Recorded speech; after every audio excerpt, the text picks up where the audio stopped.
আসসালামু আলাইকুম বন্ধুরা, আজকে এমন একটি ঘর দেখাবো যে ঘরটা কাবা শরীফের মতো আকৃতি করে বানানো হয়েছে। সেই ঘরটা মধ্যে ঘুমানো যায়, সেই ঘরটার মধ্যে সবকিছু করে। অনেক মানুষজন সেই ঘরটা দেখার জন্য আসে। ভিডিওটি ভালো লাগলে একটা লাইক দিয়ে শেয়ার করে দিবেন, অন্য বন্ধুদেরকে দেখার সুযোগ করে দিবেন। আসলে কাবা ঘরটা সুন্দর করে বানানো হয়েছে সেই ঘরে থাকার জন্য। এটা তো আপ করার জন্যই না, সেটা হজ করার জন্যও না। আসলে মানুষ চাইলে অনেক কিছুই বানাতে পারে। কাবার ঘর আল্লাহর ঘর, সেই ঘরটাকে ভালোবাসে বেশি, তাই সেই ঘরটাকে বানানো হয়েছে কাবা ঘরের মতো করে।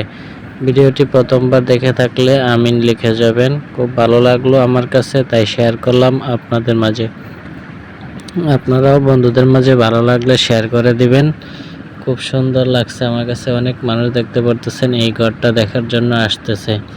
খুব সুন্দর একটা ঘর হয়েছে, কাবা ঘরের মতো করে সুন্দর করে বানানো হয়েছে। ধন্যবাদ এতক্ষণ ভিডিওটা ধৈর্য সহকারে দেখার জন্য।